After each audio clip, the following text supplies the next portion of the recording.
All right. Hey, everyone. Welcome back to the Barbell Medicine Podcast. I believe this is episode number 22. Maybe 23. Unsure. We've been doing a bunch of these. I'm joined, as always, with my handsome colleague, Dr. Baraki. Dr. Baraki, what's going on, buddy? Doing all right. Sitting here recording on a beautiful Friday. Have the day off. On call in the hospital tonight. Ready to talk about some programming. Is that really a day off if you have to go into work tonight? Well, you know, just playing your own mental mind games as usual. So that's what I have to tell myself. Sure, yeah. You have to hype yourself up. Do you take pre-workout before you go into the hospital to get?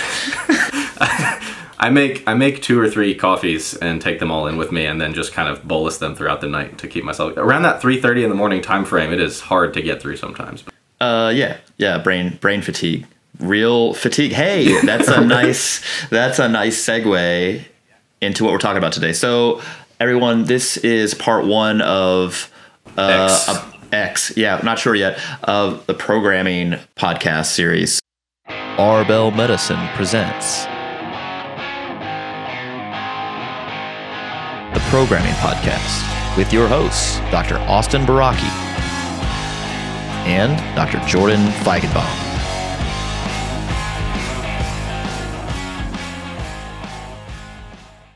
So we want to talk about some of the recent developments, some of the disagreements that have been had amongst us and others, and really set the record straight about our opinion on programming, why we think that, and try to simplify it a little bit too. Because if it's not practical, it's not applicable for people, then it's not very useful. I mean, that's kind of how I feel about Super Training, the book.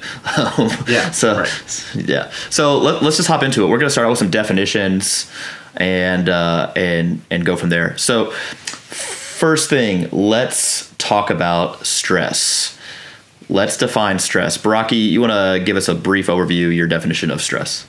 Well, I think people should understand kind of where we're starting and where we're going. We're starting out with the concept or the paradigm that people are generally going to be familiar with, the idea of applying a stress, recovering from said stress, and subsequently generating an adaptation that tends to be specific to the imposed stressor.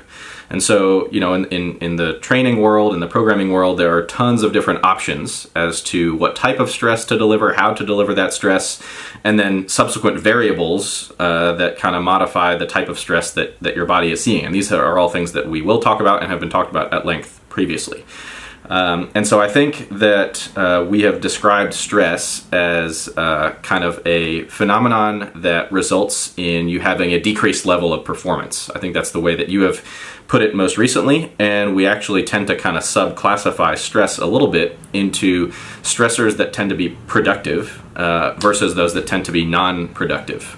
Do you want to talk a little bit about the difference between these two things? Yeah, sure. So, and the other thing I would like to really say with regards to stress and it decreasing your performance is that performance decrease can be very transient. You know, literally minutes, hours, or a day or multiple days. So there's like this sort of spectrum of like time where it can affect performance. An easy example would be if you did 1 rep at RPE 8, or where you had two reps left in reserve, and let's say that was at 500 pounds. Well, for some period of time after you did that, you'd be unable to repeat that at the same qualitative sort of effort level, the same RPE. But you know, 5 minutes later, 7 minutes later, 10 minutes later, you could potentially repeat that. So that is a stress. Now, whether that's enough stress to do anything is what exactly I'm going to talk about now. So there are, broadly speaking, 2 categories of stress: productive stress and non-productive stress. Productive stress, by definition, is any in this context, any training stress that improves the desired outcome or outcomes. So from a strength training perspective, it would improve either muscle cross-sectional area, muscular hypertrophy, or muscular strength through some other method, either skill improvement, neuromuscular improvement, something of that nature. So when we stick to the strength realm and we talk about productive stress, you're getting stronger, bigger, both. That's pretty, very simply speaking. Non-productive stress is, by definition, any type of training stress that does not contribute to the desired outcomes. And again, in the strength training world, it would be improvement in strength through neurological improvement or muscle hypertrophy. If we were talking about endurance, there are training methods that you could do that don't improve your conditioning or your performance in a conditioning event. And similarly, if we talk about sports-specific training, there is a lot of training that you can do that doesn't improve your performance in a sport specifically. So again, there's productive and non-productive stress. Easy example again of non-productive stress would be lighting yourself on fire is very stressful, all right, but ultimately doesn't contribute to improving your performance. A more sort of salient example would be if you do a very heavy bone-on-bone 5 sets of 5 effort. Okay, it's not that you don't get a gold. You get a gold star for doing something very difficult and overcoming that task, overcoming that obstacle. But that may not contribute to improving your 1 rep max as well as a different type of rep set and intensity scheme. So just because it was harder doesn't mean it's more effective. So you're suggesting that this, as with most things that we talk about here, is less of a discrete categorization and more of a spectrum of kind of productiveness of stress. Kind of like we talk about spectrum of specificity. There are going to be things that contribute better or worse to generating the desired outcome and adaptation. I mean, yes, of course. And that's going to be based on a ton of things. Individual response to training variables, training history, expectations of training. So there's definitely a psychological component. And then, of course, the actual stresses themselves. But what we're saying is that not all stress is a productive or as productive as another stress. There are differences in how the human organism responds to certain stresses, even if they're rather similar. Again, an example would be a 5RM, which is about 86% of a 1RM, and a set of 5 at 80%. Now, just off the cuff, you're saying, well, the 5RM is more stressful, which I would probably agree with, but it doesn't mean it's a productive stress. And if it's not productive, then what is the point of exposing yourself to that? I mean, that's kind of the real nitty gritty when we're going to start talking about actually practical examples of programming. So harder isn't always better, heavier isn't always better, but by the same token, lighter isn't always better either. I mean, we're saying that this thing is nuanced. Yeah. Okay. So then we need to get into, so we're going to deliver this stress, which has the potential to be more or less useful for a given person in the context of their programming. We need to talk about how can we expect them to respond to this stress. And so the next concept, which is arguably one of the most important concepts we're going to lay out in this whole podcast, is the idea of sensitivity versus resistance. And so kind of the context in which people are probably going to be the most familiar with this is when people talk about something like insulin resistance, where you tend to be, you may have accumulated a lot of adipose tissue, or just through genetic bad luck, you tend to have, your body's cells tend to respond not quite as well to a given serum concentration of insulin. And so you need a higher amount of insulin to overcome that resistance. And so this is the mechanism, or this is kind of what ends up happening in a condition like type 2 diabetes, where you get, insulin resistant to the point where we need to give you exogenous insulin. Or the alternative thing that we sometimes do in treating patients with diabetes is we give them treatments that will artificially sensitize them to insulin. So there are various medications that can make you more sensitive to the insulin that you already have. So yeah, that is not that. So sensitivity and resistance basically talks about the robustness of the physiologic response to a given stimulus. So, if I have two people, one who is very thin, lean, metabolically healthy, the other is an end-stage type 2 diabetic, one person's cells will respond very robustly to a small dose of insulin, do what you would expect it to do. The next person's cells would not respond to that dose of insulin, and they would need either artificial means of sensitizing them to that same dose of insulin, or they would need a whole bunch more exogenous insulin to increase the dose. Right. I like the perfume analogy. So it's, we talk about insulin and people, if they're not used to talking about it, they get a little crazy. So the perfume sort of metaphor or analogy for this is, if you walk into a room and somebody's wearing way too much perfume, all you can smell is the perfume.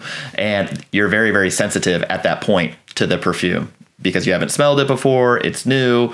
Wow. All you smell is perfume. But 20 minutes later, you stop smelling it. You've desensitized yourself to it because you've been overwhelmed with it.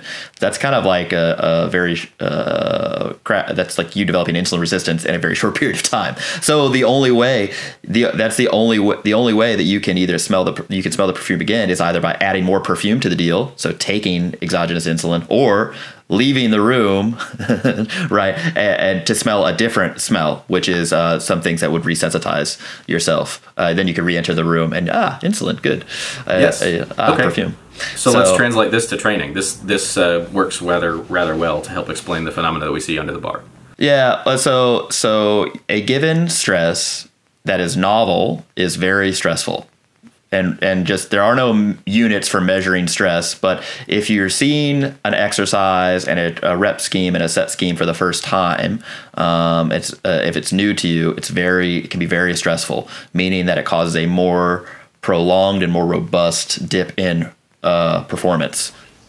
And it doesn't mean that has to be really, really hard. Correct. Again, to circle around to this idea is, it could be something that you've never seen before, and it is a physiologic stressor insofar as it provokes a physiologic response, not it is really, really hard. So we have to kind of divorce those ideas in people's head. Yeah, it's just new to you. And so, how you determine that it's stressful is that it causes a more robust, longer lasting decrease in performance. That's really, the kind of the definition or the end effect of stress. So if it's new to you for the first time, yes, very stressful.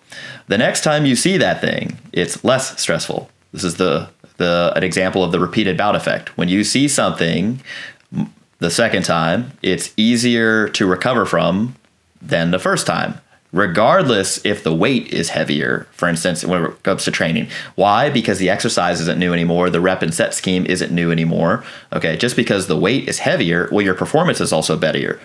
So the relative loading may in fact be the same, but now you're better at tolerating that stress. Meaning that same sort of input is less stressful. And at some point, if you keep repeating the same workouts, even with more weight, okay, you're not imparting enough stress on the organism to drive that stress recovery adaptation thing that we're getting into. So the whole point of this discussing the repeated bout effect and desensitizing yourself to training or a particular training method is to say that if the workouts stay the same over time, they're less stressful. They cause less of a disruption of homeostasis, and you get a smaller adaptation because you don't need to do that anymore. So there are ways to change the stress so that you resensitize yourself to it. So you could add more stress usually occurring in the form of more volume. Okay, so that's adding more perfume to the room. You could leave the room for a different room with a different smell. That's exercise variation, marked change in rep and set schemes that are novel. So for instance, if all you've ever done is 5s and you switch to 10s, then that's a stress for you, even if the exercise selection is the same, right? And so things you'll notice, you'll be more sore in general. You'll get a longer dip in performance because again, it's a novel to you. So you can change the exercises you can add volume, or alternatively, you can just get out of the room, and go to a room where there's no smells, which is a deload, which basically allows you to detrain a small amount so that you resensitize yourself to the stimulus. Now, there's a time and a place for all of these different applications, and it really depends on the trainee and kind of what you're doing. Okay, but a very practical example would be on a starting strength novice linear progression. When you take a reset, when you take 10% of weight off the bar, previously you were adapted to doing a heavier weight of the same exercise for the same rep and set schemes. What do you think is happening acutely when you take weight off the bar? It's a small detraining effect. And then as you work your way back up to the weights you were previously handling, the idea is that you've resensitized yourself to that training stress, and it'll work. for a little bit, for but you have weeks, to maybe. Yeah, but you have to understand the main reason why that program stopped working was because you've seen the same workout, the same reps, the same sets at the same relative intensity for weeks now. And so you've just become really good at tolerating it. It's not stressful enough. And that overall, if you can take away one pearl from this deal, is the reason why your programming is not working is likely because the stress is not enough to drive the adaptation. And again, to hammer the point home, that does not mean it is not hard. Sure, exactly. We're talking about physiologic stressor in terms of the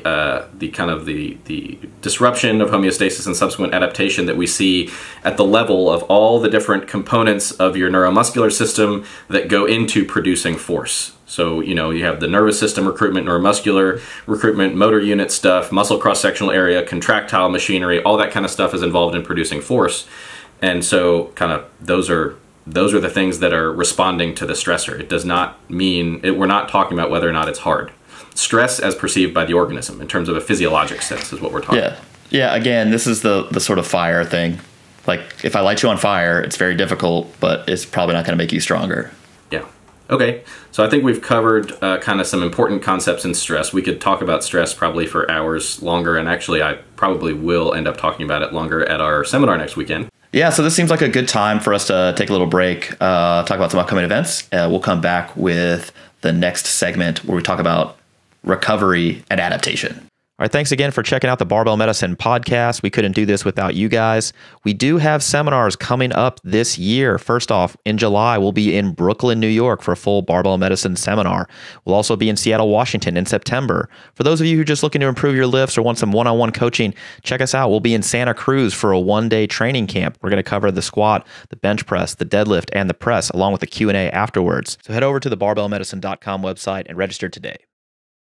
All right, welcome back. We're talking about programming here. I'm with Dr. Baraki. We're going to talk about recovery and adaptation now after discussing stress. So, Dr. B, can I call you Dr. B? You may. So recovery is super interesting in that everybody wants to improve it. It's kind of a squishy thing where we can't really get a read on it until after you've done something, right? Like until you have like you can look at it do a postmortem or retrospective analysis of your recovery. I think it's going to be useful to like define recovery, like what it actually is, and then discuss kind of how we can measure it, and then finally we'll talk about the ways that you can either improve it or not improve it. So first, let's start out with the definition. What do you define? How do you define recovery? Yeah, recovery. So in contrast to the stressor, which resulted in a decreased level of performance for whatever time period resultant from the stressor, we talk about recovery as the opposite side of that scenario, where your recovery, where your performance returns to the baseline level that it was at prior to delivering that stress. So basically, the return to baseline is recovery. Right. Which may take, again, minutes, hours, days, weeks.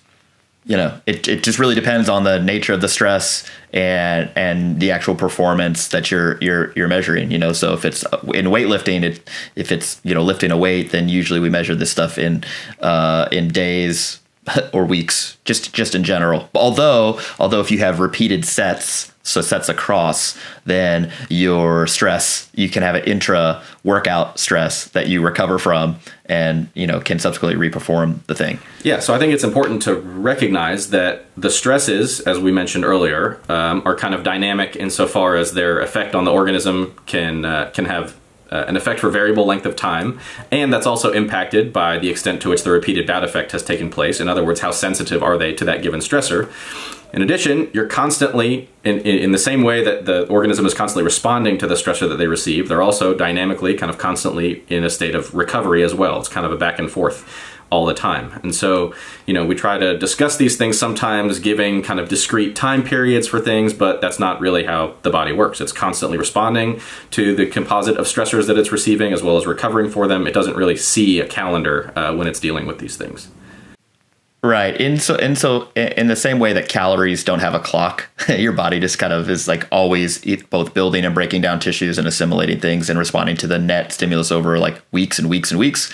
The body does the same way with response to training. So having like discrete periods of time where you're sort of expecting a stress recovery adaptation to occur in full, I think is the faulty way of looking at programming. Yeah, well, physiology and the programming irrespective to the physiology. So an overload event, this concept has been discussed numerous times, and that's basically what we're talking about with stress. An overload event is effectively a productive stress that's been applied to a person that's been recovered from and subsequently adapted to, as demonstrated through their training.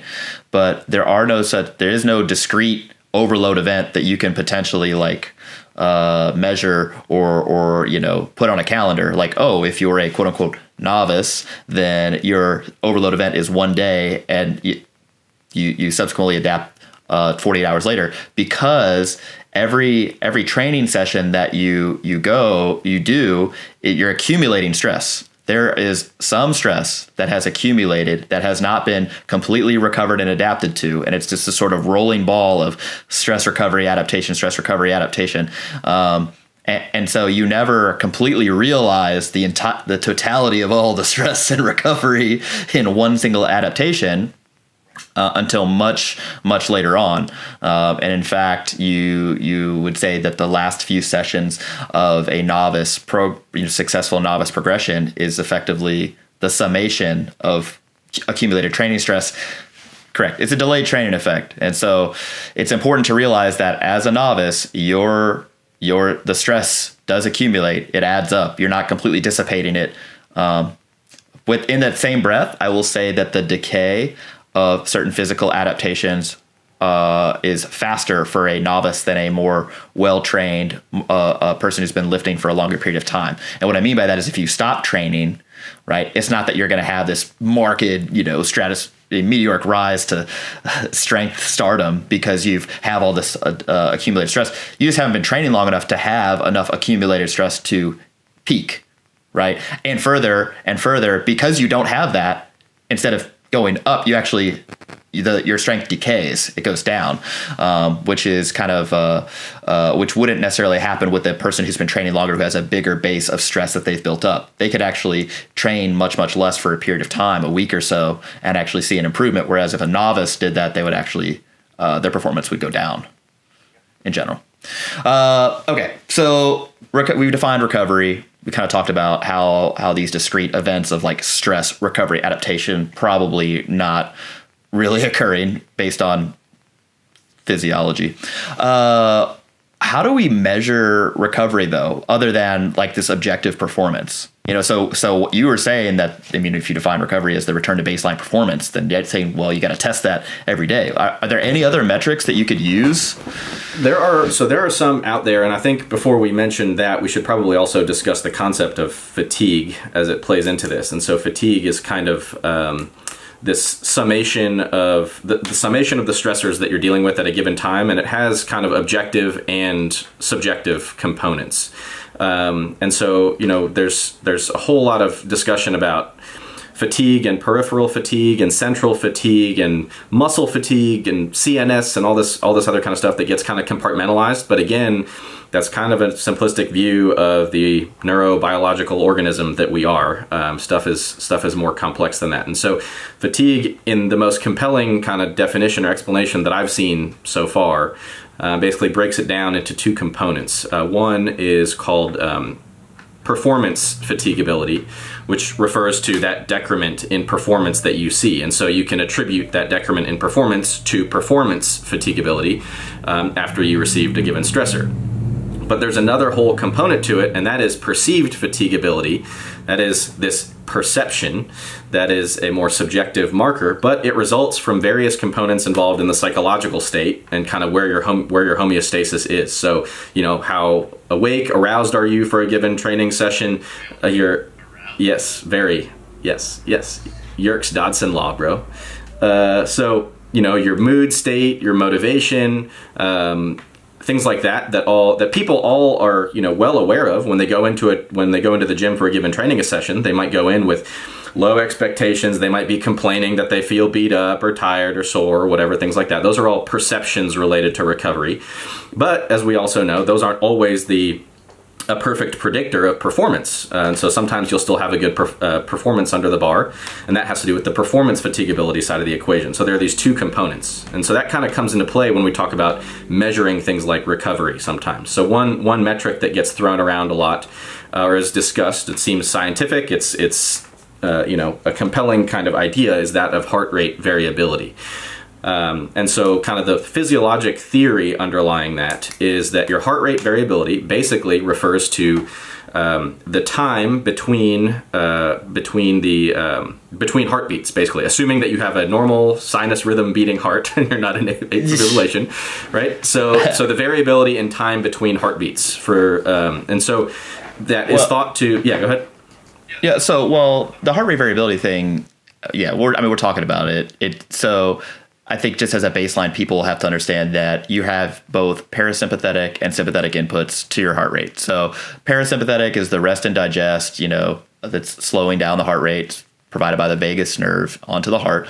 Okay. And then the sympathetic nervous system is the fight or flight nervous system aspect of the autonomic nervous system. And so if you get scared, if you're training, if you're, anything that requires you to like get up and go, all right, you're dumping adrenaline and noradrenaline onto the heart to get it to beat faster. So the idea is the more recovered you are, the more vagal input you have into the heart, and the vagus nerve's input to the heart is more variable, meaning that you'd have these sort of undulations in your resting heart rate that are more significant, and that would correlate somehow at some level, some specificity, some sensitivity to your current training state, that you could subsequently adjust your training based on it. As you know, there is some evidence for this in endurance athletes, although I think it's been overstated, the utility of it. 100%, because they're not using the heart rate variability to say, oh, and well, because it's this, I'm going to change my pace. I'm going to change my volume. And that's on a day-to-day basis. It's too myopic when you're planning training. So I actually don't think that it's a useful thing to use for recovery. Do you agree with that? Yeah, I think again that, like I said, the data in terms of its utility and then using that information for subsequent management of your training, I think is less useful than has been advertised.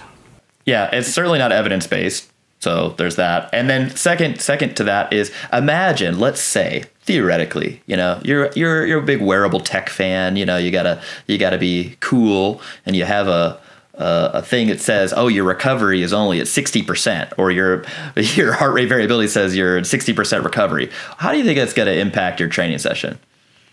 It's unlikely to have a spontaneous, positive effect. It's probably going to be negative because your expectations of going to the gym are worse, A, and then B, your perceived level of fatigue is also higher now. Yeah, I think it's important to recognize the kind of multifactorial deal that is fatigue, all the different variables that go into the output that is fatigue. And so when you recognize that, looking at one metric, like looking at just the heart rate variability, fails to recognize a whole bunch of other things. And then on top of that, when the instant you measure it and you see that number, all of a sudden you have then influenced some of the other factors in fatigue. And so, this is a classic nocebo situation that we talk about all the time, because your perceived fatigability may be low. You may say, I'm feeling fine today, and then you look at your thing and it tells you that your heart rate variability is off. And what if it's just a measurement error, and then you screwed yourself up for the day because it told you to take a set off your training because of that or something like that?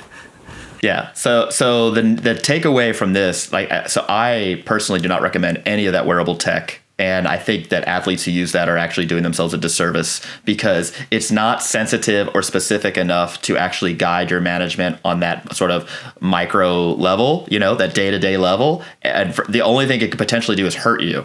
I mean, so everybody's had this scenario, who's been training for a long time has had this situation. You're a little hungover, you feel not so good, and you go in and you PR. Like almost everybody has had that experience. Other times you felt great subjectively, and you go in and you have a bad training session by whatever metric you're using to define that. Everybody's had those experiences. So even your like body's internal sort of like gestalt about how you feel based on your being able to take in literally millions of different data points of your daily experience is not right. So you think that this little wearable tech thing that's using an algorithm based on no data is going to be useful? No, you know what it is? You know what it is? It's a sales tool. I'm gonna make up a problem and sell you something to solve it because you want to know more information. It's red pill, blue pill thing. Except for this red pill is actually wrong. If you are wearing this wearable tech and you're advertising on your social media, then I think that you're probably one standard deviation below on the for your IQ.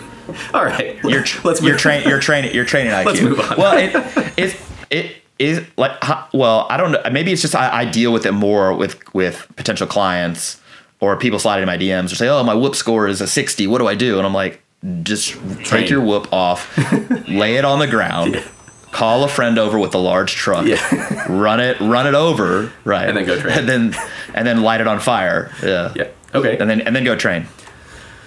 So there's some other ideas about measuring fatigue. You want to talk about this next one? So your recovery capacity or your fatigue tolerance goes up markedly as you become more trained, meaning that the more advanced of a lifter you are, the more fatigue you can tolerate, without seeing such a large drop off in performance. This also, again, this goes back to the repeated bout effect as well, and the fact that when you're training, you're developing sort of resources to tolerate more training. So very simply stated, the repeated bout effect, again, is your ability to better tolerate a given stimulus. Well, imagine being able to better tolerate a series of stimuli, and so that you don't become as fatigued. Your work capacity is increased. Your ability to consistently perform with, in a given workout, you fatigue less. That all improves as you become more trained. Again, because it's just less of a stress than it once was to you, which is one of the reasons why you have to accumulate more stresses over time.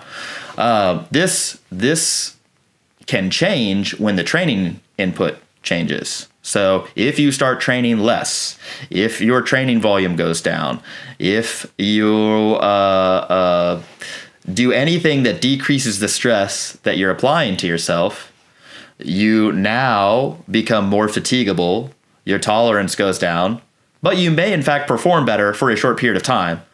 Until it's like a inflection point. It's like, okay, we're removing all this stress while we're also letting this work capacity decay a little bit, and you peak. Yeah. And at that point, hopefully you need to start. Hopefully that's on meet day. Yeah. And if it's not, then you probably messed up. Yeah. And I find that the tapers and peaking things that people use are often far too long. Yes. Because these things decay rather readily. Mm-hmm. Your work capacity and your ability to tolerate training. Again, if you take a complete week off of training, you come back and you do what you were doing before, people are like, I'm sore. It's like, well, yeah, dude, your work capacity just decayed significantly. Also depends on what you've been doing that past week. Usually it's like a bender of drugs, alcohol, and hookers. And it's like, well, that's probably not going to do well from your tolerance of training. And so not only is it that as you get more trained, your recovery capacity increases, you can tolerate more fatigue, but that also must happen for long-term training to be productive. This is an essential component of long-term training, is increasing someone's work capacity so that they can deliver and handle sufficient stress to continue making progress over the long term. If the longer you fail at increasing someone's work capacity, the more you're delaying what has to happen down the line. Yeah, you're setting them back in a way. So one of our biggest gripes against running it out with respect to the LP or switching to something like Old Man Texas method, which, by the way, is just a nocebo, like in the title. It's like, so one of our biggest gripes against switching to those type of programs is that they do not address the lack of work capacity that the lifter has and then subsequently needs for long-term training development. And the pushback that we get from that is, well, they're not even lifting that much weight. They're only squatting in the mid 200s, and you want these people to do more volume. It's like, okay, so a handful of problems. One, don't we always say that the weight on the bar doesn't determine the advanced level of the lifter? Right? We always say that. So, okay, it seems interesting that we can use this in reverse. And then second, what you're telling me is that a person with a average response to training, so not super robust and not super depressed, okay, is going to require more training to get better than somebody who has a crazy high response to training. Like, okay, that seems like perfectly reasonable. So if you end your novice LP, if you're a male, between 25 and 45, and you end your novice LP at a squat at like in the mid to upper 200s, you're average. Yeah. Okay, that doesn't mean you'll always be average, but that's an average response. That's where I ended my novice LP, 285 for 3 sets of 5. Yeah. Which is interesting because I would not say that you're an average lifter. I would say that if anything, you have a robust response to training, as evidenced by the fact that, and other factors that go into you being a successful lifter. So even somebody who you would expect to have wow, their LP went so well, maybe not. All it is, literally, so to me, and again, this may be jumping the gun, but I feel like it's important to say, the novice linear progression to me is base building. It's giving you a sort of, okay, I've literally never done anything before. I'm going to train to learn these movements, get in the habits of going to the gym. I'm going to refine my technique. I'm going to add weight to the bar up until it's challenging and see how much I can squeeze out of that without changing any other variables. Mm-hmm. And it's going to last 3 months. Yeah. And then once I stop responding to that, I have said, okay, look, now I need more training stress. I need to develop this work capacity. Is it the best way for a person who's never trained before to train? I mean, I don't know if I can say that just because my brain doesn't allow that. It doesn't allow us to say absolute things like that. But it is a fine way for people to get started. But again, once it ends, it ends, and we need to look towards developing the characteristics and qualities that are necessary for long-term adaptation. Well, biggest problem you can have is if you tell me that you've been on the novice LP or a derivation of for 6 months. No, you haven't, and you need to get a new coach. It's inappropriate. And further, to just throw back to when we were talking about that discrete overload events don't actually probably exist due to the nature of physiology, that you're always stressing, recovering, adapting over time, like consistently without end. That assessment of the amount of stress that you're applying to your lifter as a coach, okay, has to be measured by objective improvements. It has to be, and you can use different proxies for that, but you can't say, oh, well, over a week or over a day, and change the terms, right? You can't say my overload event is 1 day, and now as intermediate it's a week, right? And now as a advanced lifter it's a month, and then say, oh, well, look, my volume has gone up based on these things. Well, no, you just changed the goalposts. You're assessing this incorrectly, because stress recovery adaptation is always occurring. Always occurring. So at best, you can compare programs to each other by assessing the weekly metrics. Some standardized time frame. Yeah, but you can't change it. Just like you can't compare a set of 5 at one weight to a set of 3 at another weight to a set of 1 at another weight unless there's marked differences in them, right? So if you do 315 for 5 and then 330 by 3 and then 355 for 1, are you stronger at any of those points? Don't know. I don't know. Hey, let's take a break. We're going to talk to you guys about some Peri-RX supplements. All right, over on the barbellmedicine.com website or amazon.com, we are selling Peri-RX. That is our peri-workout blend. We have 2 versions without caffeine, 1 version with caffeine for those who want to treat it as a pre-workout. It's got everything you need from a peri-workout supplementation standpoint to improve your performance, maximize your recovery, and hopefully you see a little benefit. We also sell a very high-quality whey protein isolate, and that's also available on the amazon.com website or our website, barbellmedicine.com. All right, welcome back to the Barbell Medicine Podcast. We've talked about stress. We've talked about recovery. I'm with Dr. Baraki. We're going to talk about adaptation and the specificity of the adaptation to imposed demand, the SAID principle. Baraki, give us a rundown on what the SAID principle is, what it means, and a practical takeaway. Yeah, so this is something that is super crucial. Probably a good proportion of the listeners are probably familiar with it.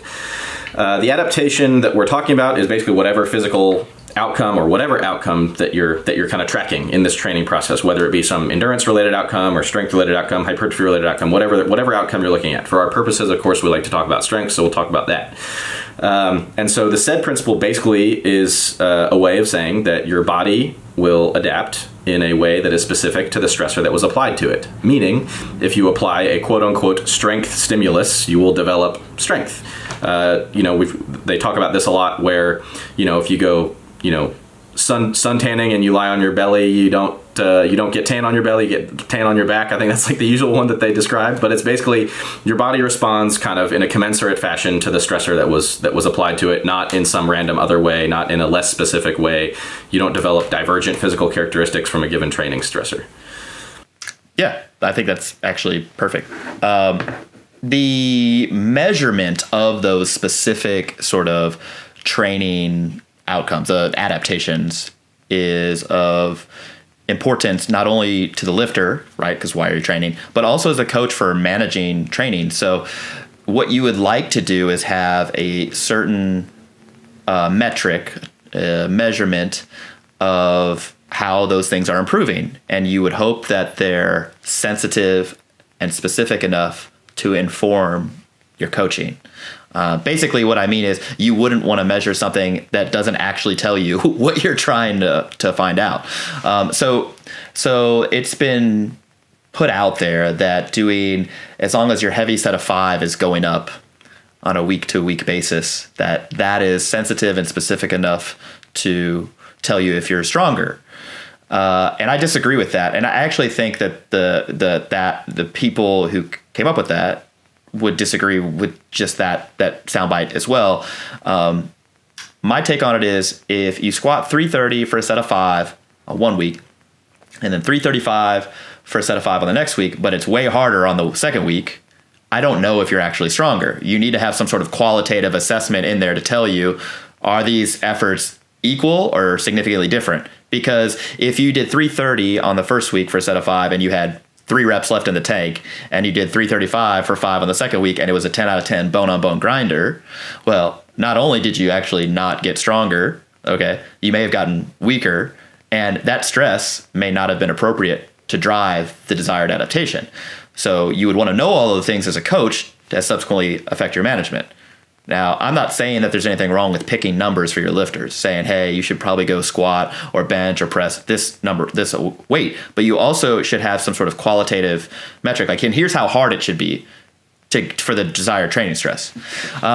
So I don't agree that a 5RM is sensitive enough or specific enough without a qualitative metric attached to it to tell you if the programming is working well for making somebody stronger. Further, I think that a 5RM is most sensitive at telling you if somebody's 5RM is getting better, which is a performance in and of itself. Now, a 5RM is an arbitrary number, just like a 1RM is an arbitrary number. The 1RM has the benefit of being an actual contested event. So if you're a competitive powerlifter, then you're really most concerned about your 1RM. You don't care about your 3RM, your 5RM, just like you certainly don't care about your 30RM. You only care about the 1RM. So one metric that we use very often for our lifters post novice progression is to do a single at RPE 8. The single at RPE 8, where it's basically a one rep at your 3RM, it's effectively the same, is a good proxy for telling you, well, what is your current performance level like, and as a proxy, how are you adapting to the training? So if your single at RP 8 is going up week by week, then you have your gestalt is that, yeah, I'm getting stronger. And the single is pretty sensitive and specific for an improving 1RM, right? It also has the benefit of being submaximal so that it doesn't apply a ton of non-productive training stress to you. A 3RM is significantly more stressful than a single at 8. And what's the point? It doesn't, all it would tell you then is how your 3RM is trending. Okay. And then you have both a quantitative input, the number, and then you have a qualitative input, the RPE. Those are two things that are helpful there. So we like using that to see how is somebody responding to training. It's very sensitive, very specific, especially for powerlifters. Another thing that we like using are estimated 1-rep maxes. Estimated one rep maxes have the benefit of going off a submaximal value, again, which submaximal training by definition is better at improving your 1RM or maximal performance than maximal training. This is an aside. This overtraining thing has been ridiculous. But the guy... I think we're going to have to come and do a separate podcast on that whole topic. Oh, yeah, totally. But just an interesting aside about this study. So whenever somebody talks about overtraining in the context of resistance training, I'm like, hey, where's the data? Please show data, that this occurs with any regularity, with any sort of how is it applicable? And they're like, oh, Google. So they'll Google resistance training overtraining, and you find 2 studies by Fry and Kramer of NSCA fame. And what they did is they took 17 people, and they had one group of 11 people who squatted in a squat machine, a 1RM daily for 2 weeks, and they had 6 people who squat. I think didn't it say they did 10 singles at 100% 1RM? I'm pretty sure that's what it was. Yeah, 10 singles at 1RM. So that tells you something about that. daily for 2 weeks, and then the other group did 50% of their 1RM on the squat machine daily for 2 weeks. The interesting thing is, none of their average strength improved. Like, nobody got better, except for a few in the people who were doing the 1RMs, which makes sense. You get better at doing singles. 1RMs. Yeah. But their cortisol levels did not go up. Their testosterone levels did not go down. They had no neuroendocrine response that you would is classic overtraining. It's just they had terrible training methods, which again is not surprising if it's Fry and Kramer. So. But anyway. Back to this. We like to use the estimated 1RM.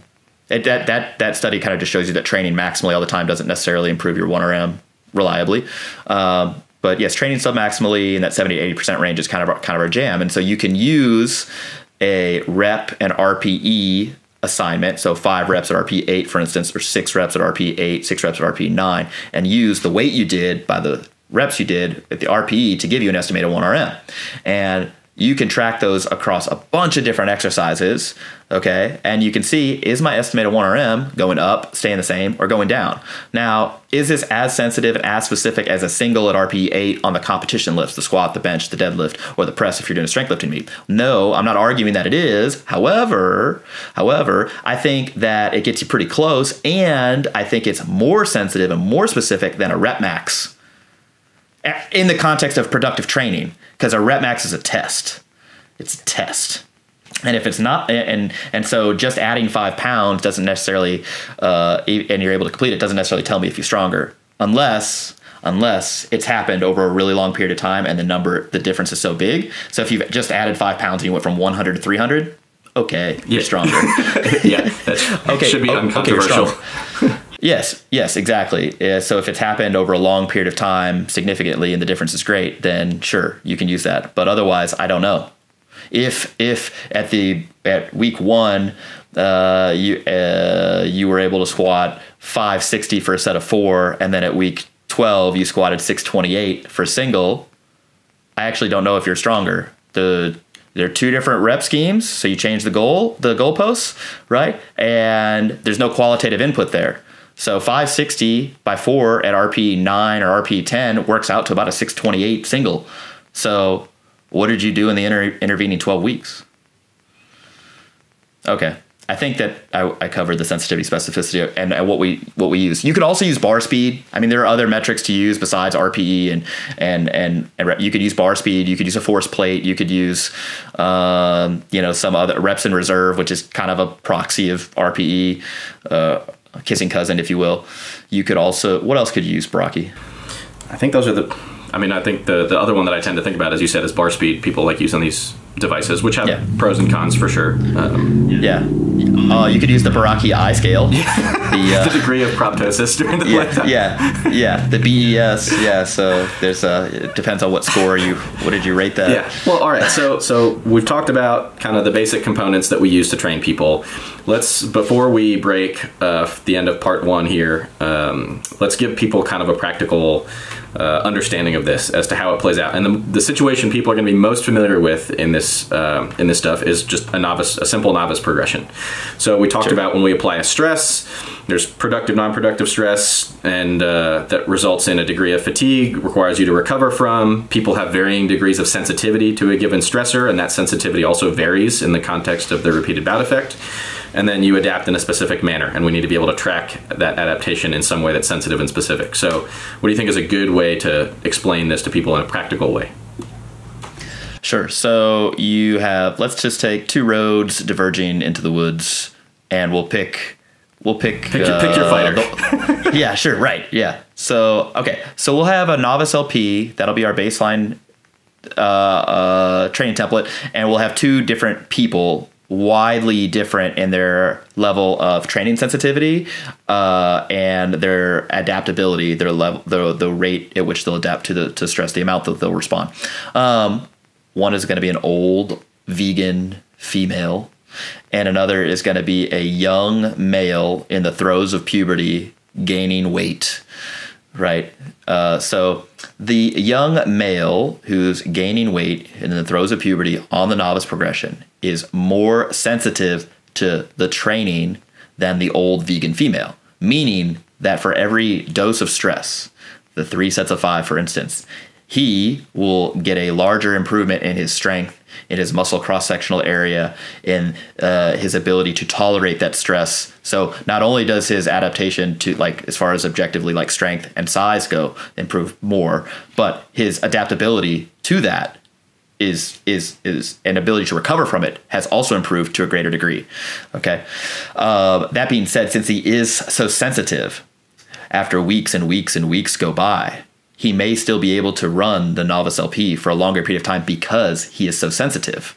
So factors that improve your sensitivity to training, being male, having and as you're a male, your testosterone levels are much higher on average than females. Okay, not to say that if you're a male and you have a different testosterone level within the normal range, so 1,000 versus 300 is not important, but just being a male in general, being younger in general, having a certain genotype that you're more explosive and more athletic, broad shoulders, carrying a lot of lean body mass naturally, narrower waist, previous trainer activity history. If you've been an athlete your entire life, you've been in gymnastics and track and field and played all these sports. Maybe you swam for 15 years. Maybe you have this you have a great base of activity, right, and motor patterns that you can draw on to have a very effective training. And if you training life, and you've also developed a higher number of nuclei in your muscle cells, myonuclei that don't go away, and they all jump into action in response to a training stress, generate MPS, all that kind of stuff. So very, very sensitive trainee. Right. So that's why the LP will last longer and you'll have a more robust effect. And that's why you'll hear and see some people, I ran my novice LP up to 405 for 3 sets of 5. It's like, well, of course you did, right? You're the perfect person to run this. That doesn't mean that everybody needs to just grind and run their LP out to hit those numbers. Because if you're the old vegan female, right, who's been sedentary for a long period of time, that 3 sets of 5 initially may be far too much stress, because not only are you super resistant to training, right, and you don't get a big response, but you have no basis of training for that to be added on to. So you put an older person on 3 sets of 5 day one, that may be too much stress, but because they're resistant, you're gonna have to get them there. You're gonna have to get them to a higher level of volume, higher level of training than a more sensitive cohort and a relative term. Yeah, so this is a super crucial concept, and again, why I said that the concept of sensitivity and resistance was like probably the most important one for this podcast, because we're talking about the robustness of response to the stimulus. And so in the same way we talk about older people having a poor response to dietary protein, for example, and our way to manage that is to increase the dose of protein. The young kid in the earlier scenario, he could probably get away with taking 10 grams of protein per meal, and he'd probably get a nice robust muscle protein synthesis response, particularly if he just trained. The older person might need 30 or 40 grams of protein. Of course, we can sensitize them a little bit to it by training, but all we're talking about is the robustness of response. So in the same way they're resistant to dietary protein, they're anabolically resistant in general. So all anabolic stimuli, they do not respond very well to. That includes dietary protein. That also includes resistance training. And so again, we're not talking about whether or not the training stress is hard. We're talking about to what extent it perturbs homeostasis sufficient to generate a given adaptation. When you give the same dose of stress to the young person who's sensitive to the old person who's resistant, they don't generate the same level of adaptation because the old person's resistant. The conclusion that you draw from this is that you need to overcome it with a higher dose, or they need to be sensitized to training in some other way. Like if you're going to put them on anabolic steroids, artificially sensitizes you to training. Yeah. So how would you sensitize this old vegan female? Well, one, you would have her stop being a vegan. Two, you would have her train for a substantial period of time, and that will improve her training sensitivity on some level by being able to actually tolerate enough training to overcome her resistance. But you also just have to you'll have to give her more training stress relative to the younger person to get the same response. Yeah, and again, it's relative. So it's not that we're throwing, the young kid starts his Texas method or whatever, or at the end of his LP he's squatting 3 sets of 5 at 405. We're not saying that the old frail vegan female needs to start squatting 5 sets of 5 at 315, because that's obviously not going to happen. But how cool would that be? Pretty badass. Yes. Lorraine at age 65 is going to be doing. We'll make it happen. Yeah. Yeah. But yeah, they're going to need increasing amounts of stress. Again, not hard, but stress, physiologically speaking, to make this go up. Yeah. So I actually think the management of the older clientele with doing one heavy set of 5 and less volume is patently wrong. I mean, you're doing a disservice to the clients themselves, because you're not developing their work capacity and you're giving them less productive stress overall, just because you're afraid that they're old. And what I would do, instead of doing one heavy set of 5 or one heavy triple, I would have them do 3, 4, or maybe even 5 sets of 5 with a substantially lower weight.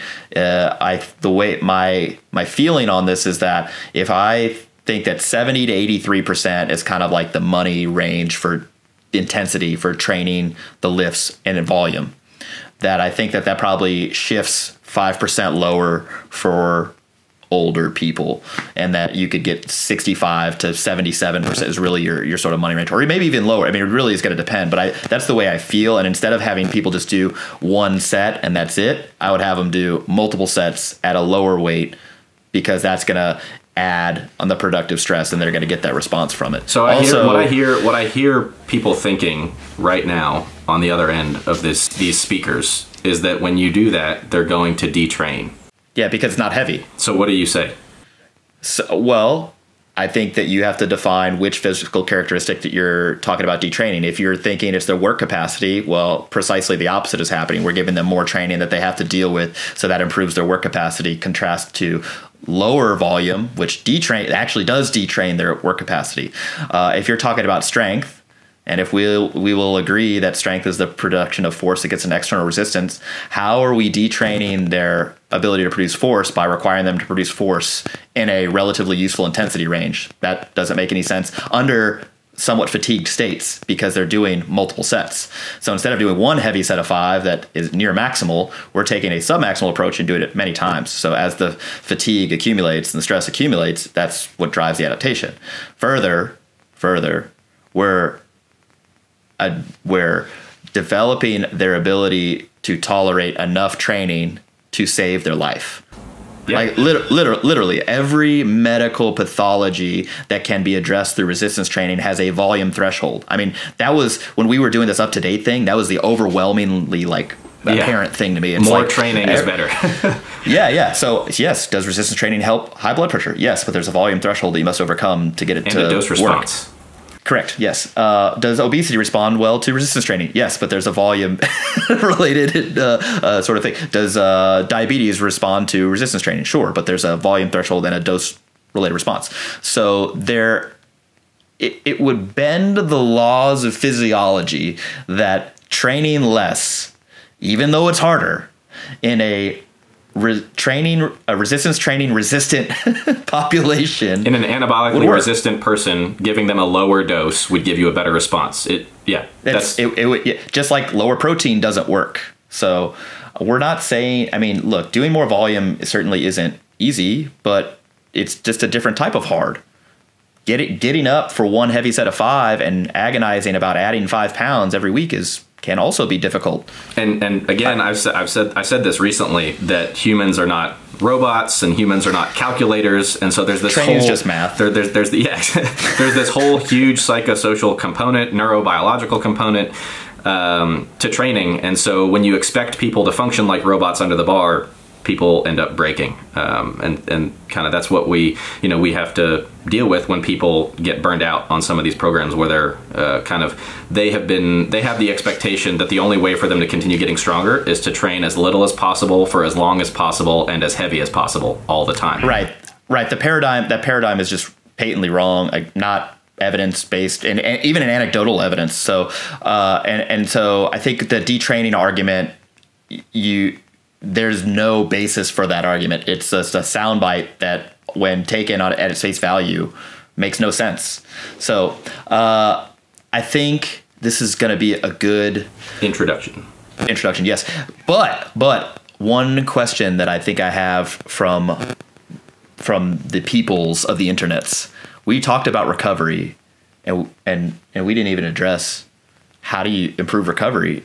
And so I think we can do this very quickly, because which should clue everybody in, like how this works. So people look at us and they look at how much we train, or they hear that that we pulled 6 sets that day, and then we squatted and we benched in the same day, and we train 4 days a week, and we have busy jobs, and I do night calls all the time and have all this stuff. And how do I recover and continue to train? Is basically, I mean, I get asked this question a whole bunch. Yeah.